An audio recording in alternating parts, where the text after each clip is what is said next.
Good day, everyone. I am Wena de Mora and I will be discussing to you the John Bowlby's attachment theory. So sa ating learning objectives, ide-define natin kung ano nga ba ang attachment theory. I-explain din natin yung biological and psychological basis of attachment.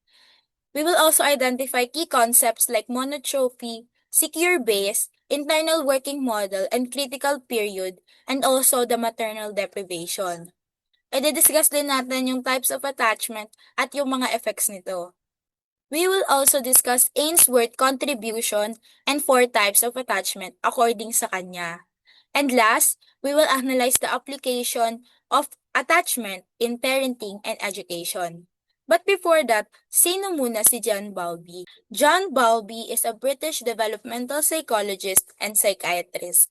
He worked with emotionally disturbed children, kung saan doon niya napansin kung gaano kahalaga ang atensyon at pagmamahal ng isang magulang para sa emotional development ng bata.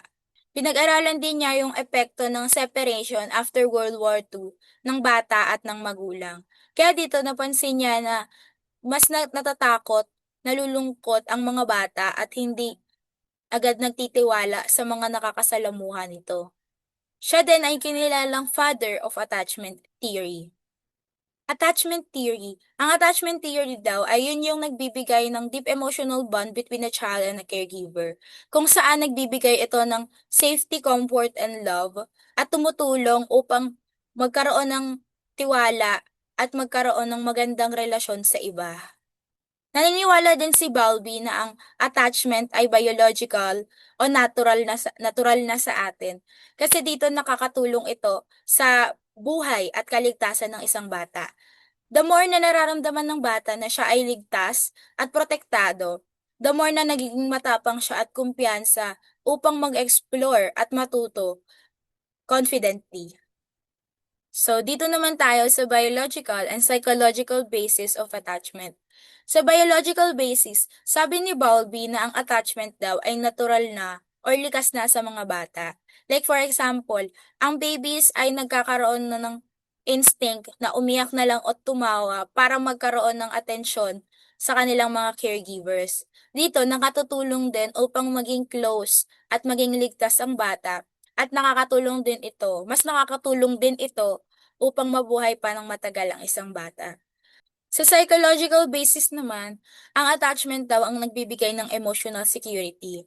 Kapag ang caregivers ay nagpapakita ng love at care sa isang bata, doon niya nafe-feel na siya ay safe at dito din natututo ang bata na magtiwala sa iba. At dito din nakabatay or nakabase kung paano ang magiging future relationships niya sa ibang mga tao pa paglaki niya. Dito naman tayo sa key concepts.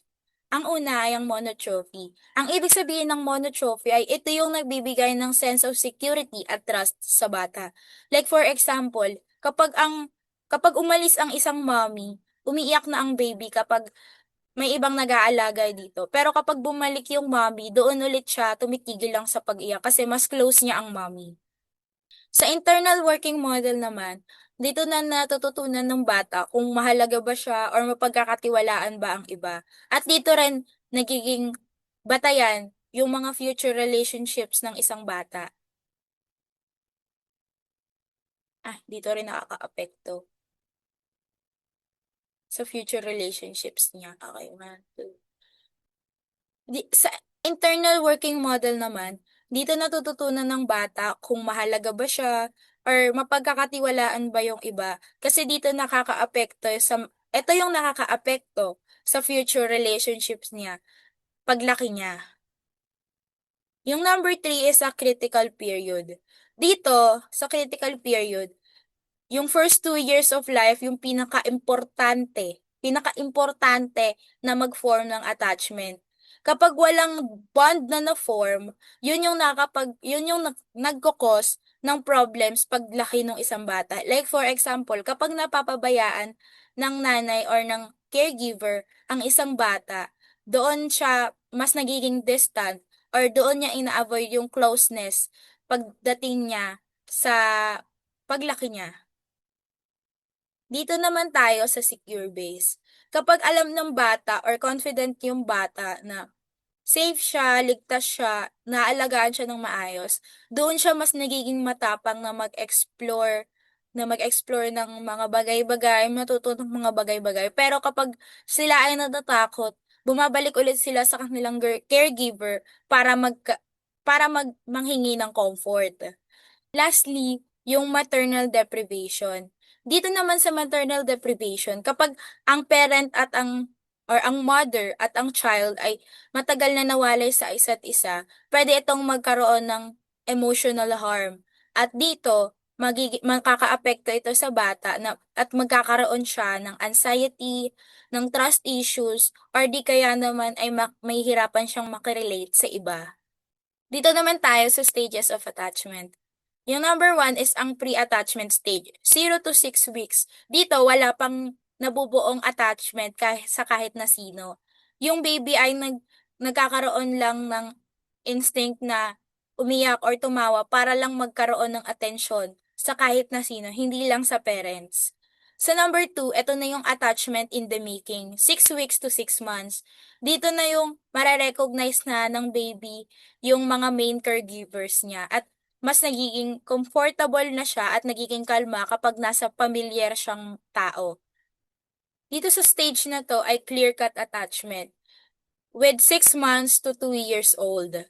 Dito, yung bond ay nagiging strong na at clear na. Pero ang babies, kapag nagkakaroon ng separation anxiety, kapag ang caregiver nila ay umalis. Pero pag bumabalik naman ang caregiver nila, sila ay nagiging masaya na ulit. Kumbaga, nagiging secure base na nila ang kanilang caregiver. Sa number 4 naman, yung last stage, ito yung reciprocal relationship, 2 years and up. So dito na mas naiintindihan ng bata kung bakit kailangang umalis ng parent.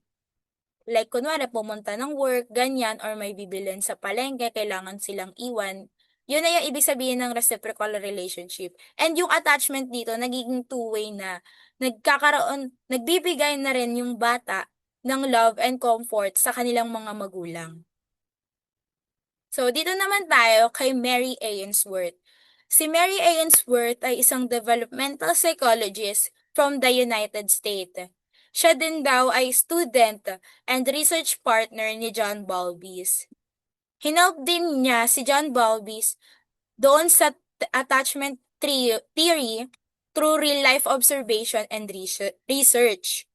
She created the famous strange situation experiment in 1978. In this study, she observed how babies reacted when their caregiver left and returned. Dito daw sa study niya, inaobserbahan niya kung ano ba yung naging reaksyon ng isang bata kapag umaalis ang main caregiver kapag naman din bumabalik. From this, she discovered that children show different pattern of attachment depending on how their caregiver responds to their need. Kaya nagkaroon naman ng 4 types of attachment. Ang 4 types of attachment ay ito. Sa 4 types of attachment naman, ang una ay ang secure attachment. Dito nararamdaman ng bata na siya ay safe at loved. At doon pinagkakatiwalaan niya ang caregiver o yung nag-aalaga mismo sa kanya. Sa number 2 naman ay ang insecure avoidant. Ibig sabihin nun, yung child ay ina-avoid niya ang closeness nila ng kanyang caregiver dahil ang caregiver ay mas nagiging distant or nagiging cold sa child. Number 3 naman ay insecure resistant or ambivalent. Ibig sabihin, yung child daw ay nagiging malambing but at the same time natatakot kasi ang caregiver ay hindi nagiging consistent sa ginagawa niya sa child. Sa last naman ay ang disorganized attachment.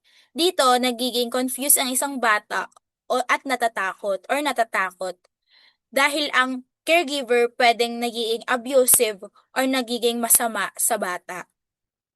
So in our last slide, i-apply naman natin ang attachment theory sa parenting and education. So sa parenting naman, kailangan magkaroon ng secure attachment between child and parent. Kasi kapag ang parent ay nagiging consistent na magbigay ng love and care sa bata, mas nakakatulong ito upang magtiwala siya sa iba, pati na rin sa emotional stability ng isang bata. So sa education naman, Teachers ang magsisilbing secure base ng isang student or ng bata. Kapag ang teacher ay nagiging mabait, supportive, at understanding, doon niya nas natutulungan ng bata na maging active at confident sa kanyang pag-aaral. So yun lang. I hope na may natutunan kayo sa aking diniscuss. Thank you for listening.